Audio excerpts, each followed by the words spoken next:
શરૂઆત કરીશું રૂપિયાની સાથે તો શરૂઆતી કારોબારમાં ડોલર સામે રૂપિયો 1 પૈસા જેટલો નબળો થઈને 84.90 પ્રતિ ડોલરની સામે 84.91 પ્રતિ ડોલર ઉપર ખુલ્યો છે। જોને કે ત્યારબાદ આપણે જોઈએ તો આ નરમાશ આગળ વધતી દેખાઈ રહી છે અને 84.93 સુધી પહોંચતી દેખાઈ રહી છે। ઉલ્લેખનીય છે કે ફેડના વ્યાજ દરના નિર્ણય પહેલા ડોલર ઇન્ડેક્સમાં ફ્લેટ કામકાજ થતું દેખાઈ રહ્યું છે અને 106.89ની આસપાસ આપણે ડોલર ઇન્ડેક્સને પણ જોઈ રહ્યા છે। વધુ ચર્ચા કરીશું। ટ્રેડ બુલ સિક્યોરિટીઝના ભાવિક પટેલ આપણી સાથે જોડાઈ ગયા છે। ભાવિકજી, આપનું સ્વાગત છે CNBC બજાર પર। અને જે રીતે આપણે અત્યારે રૂપિયાની ચાલ જોઈ રહ્યા છે, આપણે ચર્ચા કરતા આવ્યા છે કે 85ના સ્તર આ એકાદ સપ્તાહની અંદર બનતા દેખાઈ શકે છે, તો લગભગ હવે એ જ સ્તરોની આસપાસ આપણને USD/INR પહોંચતો લાગી રહ્યો છે। ફેડના આઉટકમ્સ ઉપર હવે આપણા સૌની નજર બનેલી રહેશે, ત્યારે કરન્સીમાં કેવા મૂવ્સ તમે જોઈ રહ્યા છો? ડોલર ઇન્ડેક્સની પણ વાત કરીએ અને USD/INRની પણ વાત કરીએ તો કઈ રીતની આગળ ચાલ દેખાઈ શકે? ગુડ મોર્નિંગ ચેન્નાજી। છેલ્લા આપણે 2-3 દિવસથી જોઈ રહ્યા છે કે યુએસની ટ્રેઝરી યીલ્ડ અને ડોલર ઇન્ડેક્સ છે બેમાં મજબૂતી જોવા મળી રહી છે। અને આઈ થિંક લાસ્ટ વીક પણ મેં કીધું હતું કે રૂપિયાની જે નરમાશ છે એક્સપેક્ટેડ છે કે 85 થી 85.20 સુધી જઈ શકે। હાલ અત્યારના પણ આપણે રૂપિયો જોઈ રહ્યા છે કે એક રેકોર્ડ લો ઉપર ટ્રેડ કરી રહ્યો છે। આ વીકે આપણે જે ઇમ્પોર્ટ એક્સપોર્ટના ડેટા આવ્યા છે, ડેફિસિટ આવી છે, એ પણ વધીને આવી છે, તો એના લીધે પણ એક એડેડ પ્રેશર છે રૂપિયા પર। અને બીજું આપણે જોઈએ તો ચાઇનીઝ યુએન જે છે એ પણ નબળો પડી રહ્યો છે, કારણ કે ચાઇના તરફથી મોનેટરી પોલિસી જે છે એક્સપેક્ટેડ છે કે થોડી એ લોકો હળવી કરશે, તો એના લીધે એમની જે કરન્સી છે વીક છે, એટલે એની જોડે જોડે પણ આપણી કરન્સી વીક થઈ રહી છે। અને ડોલર ઇન્ડેક્સમાં એટલે તેજી થઈ રહી છે કારણ કે આજે ફેડના જે રેટ કટ છે એ તો માર્કેટે ડિસ્કાઉન્ટ કરી છે, પણ પછી એક્સપેક્ટેડ છે કે એ લોકો પોઝ કરી શકે છે અને જો હોકી સ્ટોન કરશે તો ડોલર ઇન્ડેક્સમાં આપણને ફરીથી મજબૂતી જે છે યથાવત રહેતી જોવા મળી શકે છે। એટલે ઓવરઓલ હાલ અત્યારના મને નથી લાગતું હમણાં પણ શોર્ટ ટર્મમાં કોઈ રૂપિયામાં આપણને મજબૂતી જોવા મળી શકે। આઈ થિંક RBI જે છે એ થોડુંક ઇન્ટરવેન કરીને 85ની આસપાસ રાખશે, બટ ઓવરઓલ હજી પણ મને લાગે છે કે જે વીકનેસ છે રૂપિયામાં એ કન્ટિન્યુ જ રહેશે। FIનું આઉટફ્લો પણ આપણે ઇક્વિટી માર્કેટમાં અત્યારના જોઈ રહ્યા છે, એટલે એ પણ એક નેગેટિવ ફેક્ટર છે। એટલે હાલ અત્યારના કોઈ પણ પોઝિટિવ ફેક્ટર રૂપિયામાં દેખાઈ નથી રહ્યો। એટલે ઓવરઓલ હું એક્સપેક્ટ કરી રહ્યો છું કે કોઈ પણ ડીપ મળે છે તો બાય જ કરી શકાય છે। આઈ થિંક એક્સપેક્ટેડ છે કે જાન્યુઆરી સુધીમાં 85.20 સુધીનું લેવલ પણ જોવા મળી શકે છે, તો કોઈ પણ નીચે પ્રાઇસ આવે છે અરાઉન્ડ 84.95ની આસપાસ, તો 85.20ના ટાર્ગેટથી બાય કરી શકાય છે 84-85ના સ્ટોપ લોસથી। ઓકે, તો 84.85ના સ્ટોપ લોસ અહીંયા આગળથી રાખીને ચાલવાનું રહેશે। અને આપણે જે રીતે વાત કરી 85 અને એની ઉપરના લેવલ્સ આપણે અહીંયા આગળથી જોઈ શકીએ છીએ, તો આ USD/INRની પણ આપણે અહીંયા આગળથી વાત કરી છે અને બાય ડિપ્સ કરીને ચાલવાની સલાહ જ અહીંયા બની રહી છે। પણ વાત હવે સોનાની કરી લઈએ તો સોનાની કિંમતોમાં નાની રેન્જની અંદર કારોબાર રહ્યો છે અને જ્યાં કોમેક્સ ઉપર ભાવ $2640 સ્તરની પાસે આવ્યા છે અને સ્થાનિક બજારમાં પણ આપણે જોઈએ તો લગભગ ફ્લેટ ટુ પોઝિટિવ કારોબાર હવે આપણને થતો દેખાઈ રહ્યો છે। તો અહીંયા પણ હવે આપણે ફેડની મીટિંગ્સના આઉટકમની રાહ જોઈ રહ્યા છે, પણ આ મોંઘવારીનું લક્ષ્યની જે વારંવાર વાત થતી આવે છે 2%ની આસપાસ કરવાનું, એ તો અત્યારે આપણે એનાથી થોડા દૂર લાગી રહ્યા છે। જે મુજબના યુએસના આર્થિક આંકડા આવી રહ્યા છે, કઈ રીતે ચાલવું જોઈએ આપણે સોનાની અંદર, ભાવિકજી? આઈ થિંક સોનામાં આજે આપણે જોયું કે સ્લાઇટ રિકવરી છે, બટ મને લાગે છે કે આ જે વીકનેસ છે કન્ટિન્યુ રહી શકે છે, કારણ કે આપણે જાણી રહ્યા છે કે આઈ થિંક નેક્સ્ટ પોલિસી જે આવવાની છે એમાં મે બી પોઝ જ કરશે અને એક્સપેક્ટેડ છે કે થોડીક પોઝ થશે, કારણ કે જો ટ્રમ્પ આવશે અને ટેરિફ લગાડશે તો ત્યાં પાછી મોંઘવારી જે છે વધી શકે છે। એટલે એના લીધે આ જે યુએસનું ફેડ છે એ લોકો રેટ કટ આગળ નહીં કરી શકે, એટલે એ લોકો પણ વેઇટ એન્ડ વોચ કરવાના છે। લાસ્ટ વીક આપણે યુએસના જે ડેટા આવ્યા છે, મેન્યુફેક્ચરિંગ થોડા વીક આવ્યા પણ સર્વિસ PMI હજી પણ સારા આવ્યા છે, એટલે ફેડ તરફથી એવી કોઈ એનું પર બહુ મોટું ફોકસ એ નથી કે અત્યારની ઇકોનોમી બહુ ઓછી થઈ રહી છે અને રેટ કટ કરશે, એટલે એમાં પણ પોઝ કરવાના છે। અને જો થોડીક હોકિશ કોમેન્ટ્રી કરશે તો ડેફિનેટલી સોના ચાંદી બે માટે વીકનેસ જોવા મળી શકે છે। આઈ થિંક એના એન્ટિસિપેશનમાં જ આપણે ડોલર ઇન્ડેક્સ અને ટ્રેઝરી છે એ વધી રહી જોઈ રહ્યા છે। ત્રીજું ફેક્ટર આપણે જોઈએ કે યુઝ્યુઅલી યર એન્ડમાં જે મોટા પાર્ટિસિપેશન હોય છે, ફોરેન પાર્ટિસિપેશન હોય છે, એ ઓછા થઈ જાય છે। એ લોકો એમની પોઝિશન જે હોય છે ક્લોઝ કરતા હોય છે, જાન્યુઆરીમાં ફરીથી નવી પોઝિશન, એટલે અત્યારના જે લોંગ પોઝિશન છે જે વીક હેન્ડ્સમાં છે એ કવર થઈ રહી છે, એક્ઝિટ થઈ રહી છે। એટલે એકવાર આ ઇવેન્ટ પછી પણ મને નથી લાગતું કે કોઈ પોઝિટિવ અત્યારના ગોલ્ડ માટે આવે. સિરિયાનું મિડલ ઈસ્ટમાં પણ જોયું તો હવે તણાવ જે છે ઓછું થઈ ગયું છે. એટલે ત્યાં પણ કોઈ જીઓપોલિટિકલ કન્સર્ન્સ છે નહીં. એટલે અહીંયાથી આગળ જતા સોના અને ચાંદી માટે કોઈ પોઝિટિવ ટ્રિગર નથી. બસ આ 2-3 દિવસ કરેક્શન થયું છે તો થોડુંક આ માઇલ્ડ પુલ બેક હોઈ શકે છે. બટ ઓવરઓલ મને લાગે છે કે હજી પણ ટ્રેન્ડ જે છે થોડુંક નીચે જ રાખી શકાય છે. આજના દિવસમાં થોડોક ઉછાળો આવે છે સોનામાં તો સેલ કરી શકાય છે. હું એક્સપેક્ટ કરી રહ્યો છું કે એટલે 77,200 સુધી ઉપર ઉછાળો જોવા મળી શકે છે. તો ત્યાંથી એકવાર શોર્ટ કરી શકાય છે 76,700 ના ટાર્ગેટથી અને સ્ટોપ લોસ રાખી શકાય 77,350 નો. ઓકે, તો સોનામાં જો આજના દિવસમાં થોડો ઉછાળો મળે છે તો તમે વેચીને કારોબાર કરી શકો છો. તો 77,200ના લેવલ્સ મળે છે તો સોનામાં વેચીને ચાલો. નીચેની તરફ 76,700ના ટાર્ગેટ બનતા દેખાઈ શકે છે અને 77,350નો તમારે સ્ટોપ લોસ રાખવાનો રહેશે. તો આ સલાહ અહીંયા આગળથી સોના માટે બનતી દેખાઈ રહી છે. પણ ચાંદીની પણ જો હવે આપણે અહીંયા આગળથી વાત કરી લઈએ તો ચાંદીમાં પણ દબાણ શરૂઆતી કારોબારમાં વૈશ્વિક બજારમાં ભાવ 0.5% વધારે તૂટતા દેખાયા હતા અને $30 પાસે આવ્યા હતા. તો સ્થાનિક બજારમાં પણ 5% વધારાની વેચવાલી ચાંદીની અંદર જોવા મળતી દેખાઈ હતી. ભાવિકજી, ચાંદીને કઈ રીતે અહીંયા આગળથી જોવી જોઈએ? ચાંદીમાં થોડા દબાણ સાથેનો કારોબાર આપણને દેખાઈ રહ્યો છે. સોનામાં ફેડના આઉટકમ્સ પહેલાં થોડી પોઝિટિવિટી આવી છે પણ ચાંદીમાં હજી સુધી નથી દેખાઈ રહ્યું. કઈ રીતે ચાંદી પર આપની સલાહ રહેશે? આઈ થિંક ચાંદી પણ હજી મને લાગે છે વીકનેસ કન્ટિન્યુ રહેશે. બીજું આપણે જોઈએ તો બેઝ મેટલ્સમાં જે વીકનેસ છે એ પણ ચાંદીમાં દેખાઈ રહી છે અને સોનામાં સ્લાઇટ વીકનેસ છે એ પણ ચાંદીમાં આવી રહી છે. એટલે આઈ થિંક બે ફેક્ટર જે છે ચાંદી માટે એ ઓર વીક દેખાઈ રહ્યું છે. ખાલી એક જ પોઝિટિવ છે કે આપણે સોનાની કમ્પેરિઝનમાં ચાંદીમાં વધારે કરેક્શન જોવા મળ્યું છે. એટલે અહીંયાથી હું વિચારું છું કે હજી અહીંયાથી સ્લાઇટ બાઉન્સ બેક જરૂરથી આવી શકે છે અને $30 આપણે ઇન્ટરનેશનલ માર્કેટમાં પણ જોયું છે કે એ પણ એક સારો સપોર્ટ બની ચૂક્યું છે. એટલે રિસ્ક રિવોર્ડ રેશિયો મને લાગે છે કે અહીંયાથી શોર્ટ કરવાનું નથી દેખાઈ રહ્યો. અહીંયાથી હજી થોડુંક ઉછાળો આવે પછી શોર્ટ પોઝિશન લઈ શકાય છે. તો ચાંદીમાં પણ 91,500ની આસપાસ આવે છે. તો હું શોર્ટને રિકમેન્ડેશન આપીશ 90,000ના ટાર્ગેટથી અને સ્ટોપ લોસ રાખી શકાય 92,000નો.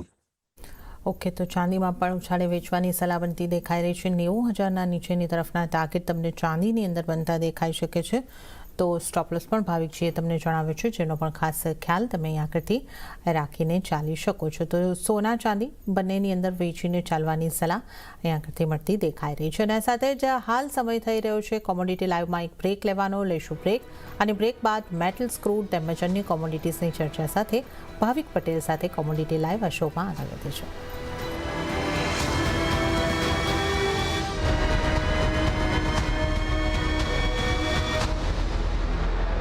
કોમોડિટી લાઈવમાં આપનું ફરી એક વખત સ્વાગત છે અને આજે ચર્ચામાં આપણી સાથે ભાવિક પટેલ જોડાયેલા છે.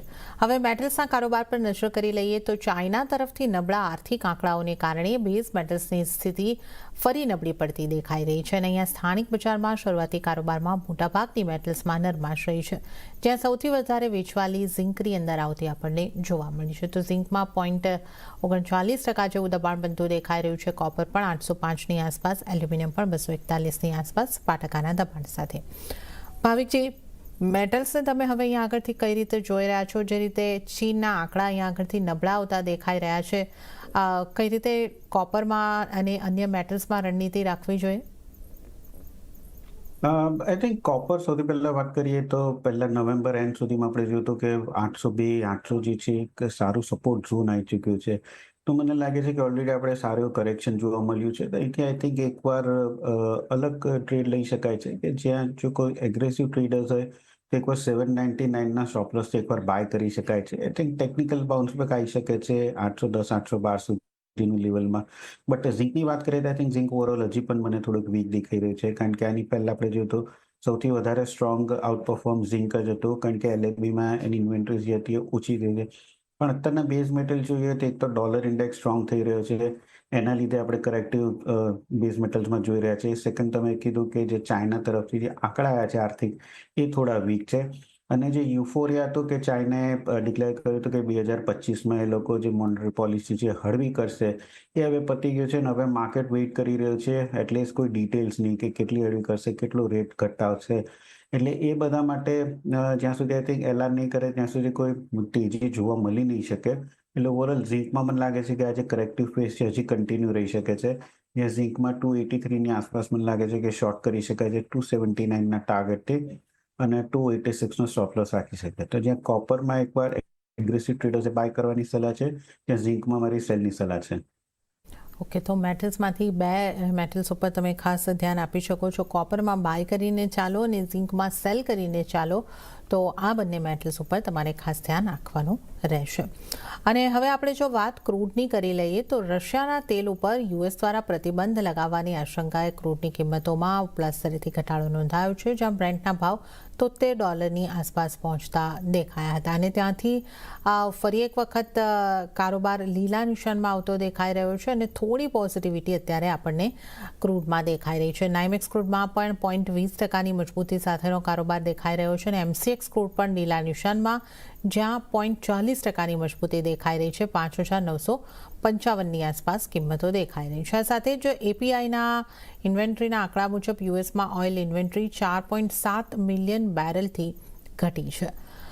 ભાવિકજી, તમે કઈ રીતે જોઈ રહ્યા છો? એક જે દબાણમાંથી ફરી એક વખત લીલા નિશાનમાં કારોબાર આવતો દેખાઈ રહ્યો છે, ઇન્વેન્ટરીના આંકડા જે આવતા દેખાઈ રહ્યા છે એની ઇમ્પેક્ટ છે કે હવે એપીઆઈના આંકડા છે, કઈ રીતે આપ એને જોઈ રહ્યા છો? આઈ થિંક કાલે જે આપણે લોથી રિકવરી જોઈ હતી 572 ટુ નિયરલી 5930ની, એ એપીઆઈના આંકડા ઉપર જ ઇન્વેન્ટરી હતી કે જ્યાં ઓછી આવી હતી એટલે થોડુંક મજબૂતી જોવા મળી હતી. પ્લસ આપણે પહેલા લાસ્ટ વીકમાં જોયું હતું કે 5700થી જે 6030ની રેલી હતી એટલે હતી, કારણ કે યુએસએ રશિયા ઉપર બીજો નવા સેન્કશન્સ રાખ્યા છે. પ્લસ ગઈકાલે આપણે જોયું કે EU જે છે એ લોકોએ પણ ઘણી બધી કન્ટ્રીઝ જે છે, કંપનીઝ જે છે, જે અમુક ચાઇનાની છે, બાર્બેડોસની, રશિયાની છે, જે ફ્લીટ રશિયાના જે ઓઇલ જે છે એ બીજી કન્ટ્રીઝને આપે તો એના ઉપર પણ સેન્કશન છે. બટ આ બધા સેન્કશન્સ પછી પણ આપણે જોઈએ કે ક્રૂડ જે છે 6050 જે હર્ડલ છે એ બ્રેક નથી કરી રહ્યું. મને લાગે છે કે આઈ થિંક આ એક જે હર્ડલ છે ઘણું જ સ્ટ્રોંગ છે. યર એન્ડમાં આપણે જોઈ રહ્યા છે કે ડિમાન્ડ જે છે એ કન્સર્ન્સ તો છે જ. રશિયાનો અત્યારના જોઈએ કે એ લોકો છેલ્લા 2 મહિનામાં ઓઇલ જે એક્સપોર્ટ કર્યું તે 11% ઓછું હતું. બટ તે છતાં પણ એક્સપેક્ટેડ છે કે 2025માં જે સરપ્લસ જે છે એ રહી શકે છે, કારણ કે પ્રોડક્શન કેપેસિટી ઓપેકની છે બહુ જ હાઈ છે, આઇડલ કેપેસિટી. એટલે ઓવરઓલ મને નથી લાગતું કે હમણાં શોર્ટ ટર્મમાં કોઈ મોટી તેજી જોવા મળી રહે, અનલેસ એન્ડ અન્ટિલ ટેકનિકલી 6050 ઉપર પ્રાઇસ સસ્ટેન થાય તો. તો આઈ થિંક મને લાગે છે કે અહીંયાથી હજી પણ થોડું કરેક્શન જે છે આવી શકે છે. Higher end of the range અત્યારના છે એટલે અહીંયાથી હું એક્સપેક્ટ કરી રહ્યો છું કે 5900થી 5850 સુધીનું લેવલ પણ આપણને જોવા મળી શકે છે. તો ક્રૂડમાં કરંટ માર્કેટ પ્રાઇસથી હું શોર્ટની રેકમેન્ડેશન આપીશ 5880ના ટાર્ગેટથી અને 6020નો સ્ટોપ લોસ રાખી શકાય છે.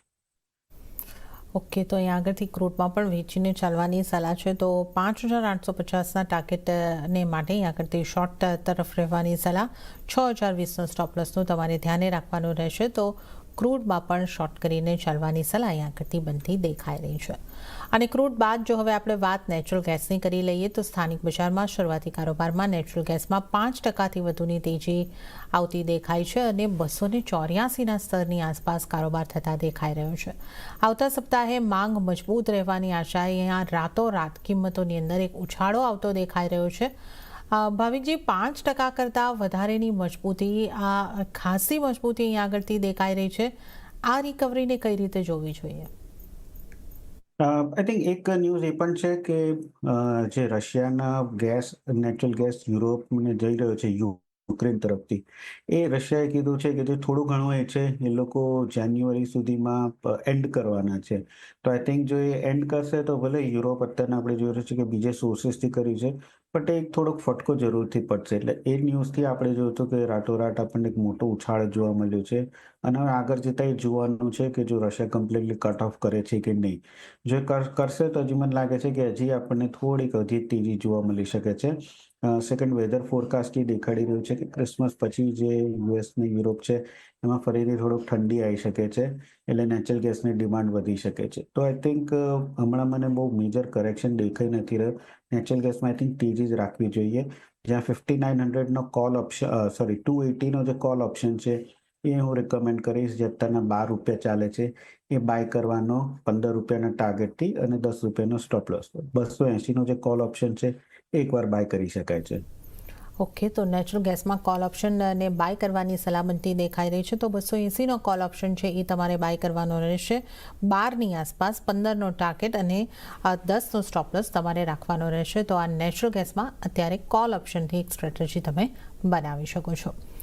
હવે આપણે અહીંયા આગળથી નોન એગ્રી કોમોડિટીઝની તો વાત કરી, પણ એગ્રી કોમોડિટીઝ ઉપર પણ નજર કરી લઈએ કઈ રીતનો કારોબાર આજના દિવસમાં એગ્રી કોમોડિટીની અંદર થતો દેખાઈ રહ્યો છે. તો મસાલા પેકમાં દબાણ આગળ વધતું દેખાયું છે. ટર્મરિકમાં 1.5% નું દબાણ બનતું દેખાઈ રહ્યું છે. જીરામાં પણ 1% દબાણ અને ધાણામાં 0.5% જેવું દબાણ બનતું દેખાઈ રહ્યું છે. મસાલા પેકમાં દબાણ તરફનો કારોબાર દેખાઈ રહ્યો છે. ભાવિકજી, કઈ રીતે આપ જોઈ રહ્યા છો? આઈ થિંક આપણે હાલ અત્યારના જે તો વોલ્યુમ બહુ જ ડ્રાય થઈ ગયું છે ફ્યુચરમાં, એટલે સ્પાઇસ કોમ્પ્લેક્સમાં, એટલે કોઈ બહુ મોટી તેજી મંદી દેખાઈ નથી રહી. જીરાની વાત કરીએ તો આ વખતે જે સોઈંગ છે એ થોડુંક ડીલે છે, એટલે એક્સપેક્ટેશન છે કે એરાઇવલ એ થોડુંક ડીલે આવી શકે છે. હાલાકે અત્યારના જે આંકડા આવી રહ્યા છે એ કદાચ થોડા ઓછા આવી શકે છે ગયા વર્ષ કરતાં, એટલે એક પોઝિટિવ છે. સેકન્ડ, આપણે જોઈએ કે કેરી ઓવર સ્ટોક છે એ ઓછો થઈ રહ્યો છે, એટલે મને નથી લાગતું કે જીરામાં આપણને કોઈ મોટી મંદી જોવા મળી શકે છે. હું એક્સપેક્ટ કરી રહ્યો છું કે 23,700 23,800ની આસપાસ આવી શકે છે આજના દિવસમાં, કે જ્યાં બાય કરી શકાય છે 23,400ના સ્ટોપ લોસથી અને 24,400નો ટાર્ગેટ રાખી શકાય છે. ધાણાની વાત કરીએ તો ધાણામાં આપણે જોઈ રહ્યા છે કે આ વખતેનો જે સ્ટોક જે છે, yield જે છે, એક્સપેક્ટ છે કે ગયા વર્ષ કરતાં ઓછી જ રહેવાની છે.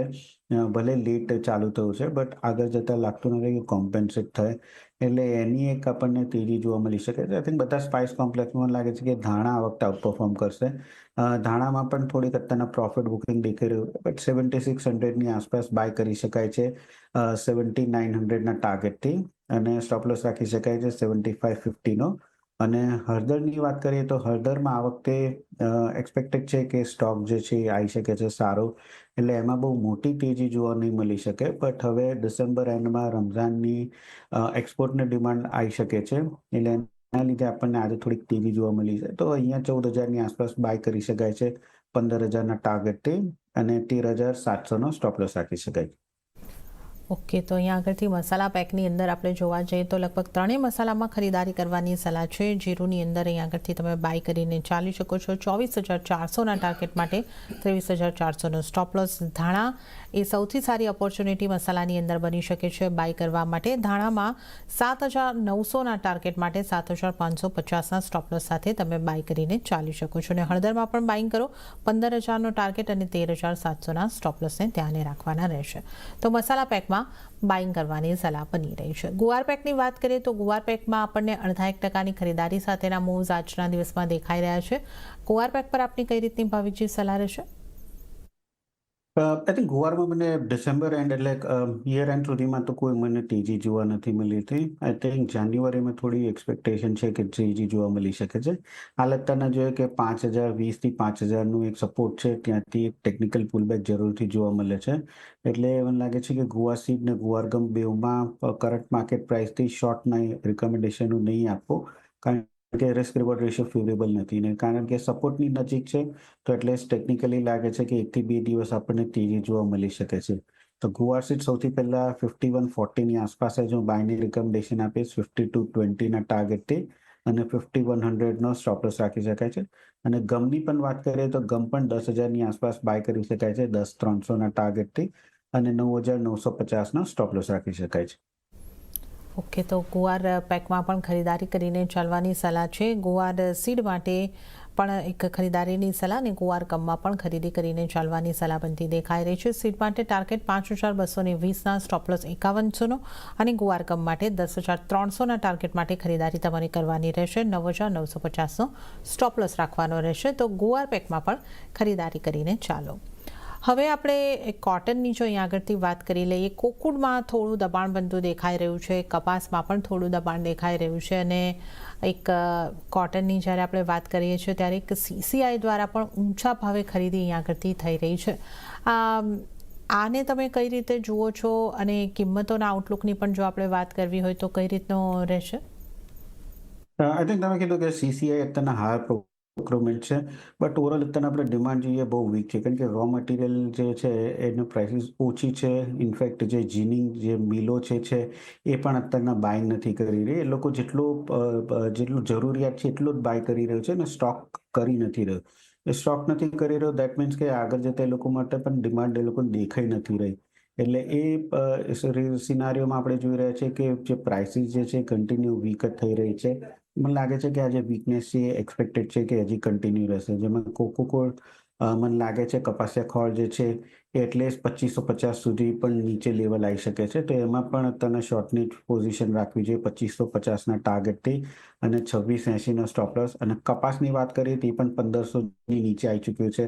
એ લાગી રહ્યું છે કે 1470 સુધી આપણને જોવા મળી શકે છે. તો એમાં પણ શોર્ટની જે રિકમેન્ડેશન છે 1510ના સ્ટોપ લોસથી અને 1470નો ટાર્ગેટ રાખી શકાય છે. ઓકે, તો કપાસિયા ખોળમાં પણ વેચીને ચાલવાની સલાહ. 2550ના ટાર્ગેટ અહીંયા આગળથી કપાસિયા ખોળમાં બનતા દેખાઈ શકે છે. તો આ આપણે અહીંયા આગળથી કોટન કોમ્પ્લેક્સની પણ ખાસ વાત કરી છે. અને ત્યારે જ ભાવિકજી, આપનો આભાર. આપ અમારી સાથે જોડાયા અને તમામ કોમોડિટીઝ અંગે અમારી સાથે ચર્ચા કરી. આપનો આભાર. અને આ સાથે જ કોમોડિટી લાઈવમાં પણ હાલ પૂરતું આટલું જ. હાલ મને પણ આપશો રજા, પણ આપ CNBC બજાર સાથે જોડાયેલા રહો. આગળ મારા સહયોગી આરતી મહેતા આપને માટે લઈને આવશે બજાર હેલ્પલાઇન. નમસ્કાર.